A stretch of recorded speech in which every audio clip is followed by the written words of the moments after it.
I'm Alexis Schwerha with Campus Reform, and today we're speaking with Stephanie Nash. She is a dairy farmer and an agriculture advocate, and today we're going to talk more about the farming industry, specifically how it's being impacted by the current administration. Stephanie, thank you so much for joining me.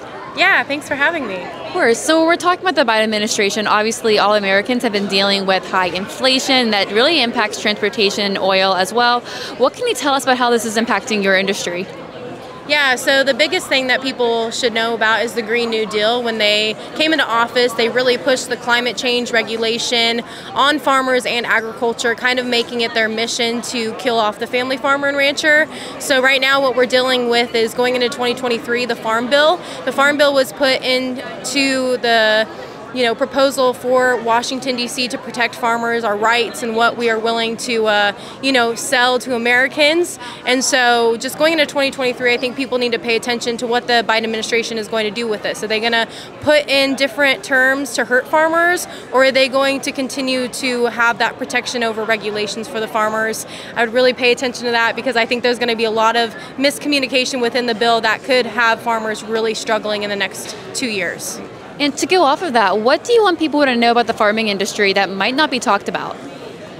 I think the biggest thing is just education. Labeling is big with me on my platforms. I always talk about non-GMO and organic and how there's so much, fake information out there. Just because you're buying organic doesn't mean there's, pesticides or added hormones in the conventional stuff.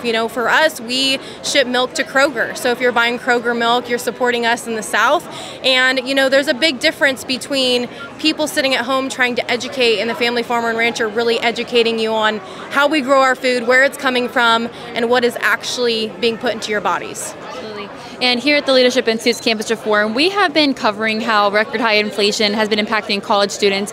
And we went out to rural campuses and asked students in those counties how they're being impacted, and their answers were vastly different than students who are living in more urban settings. So what would you say about this difference between students who are living more in rural areas compared to students in urban?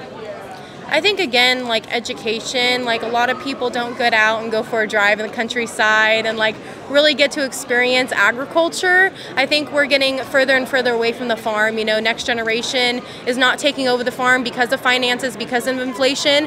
So just if you have the opportunity to go visit a dairy club or AGR fraternity, something fun just to ask questions, I really encourage that, because there's a big difference between rural students and urban students, and I think we can all come together to educate on our food supply. Absolutely. And what solutions would you propose in order to help out farmers, help out dairy farmers in your industry?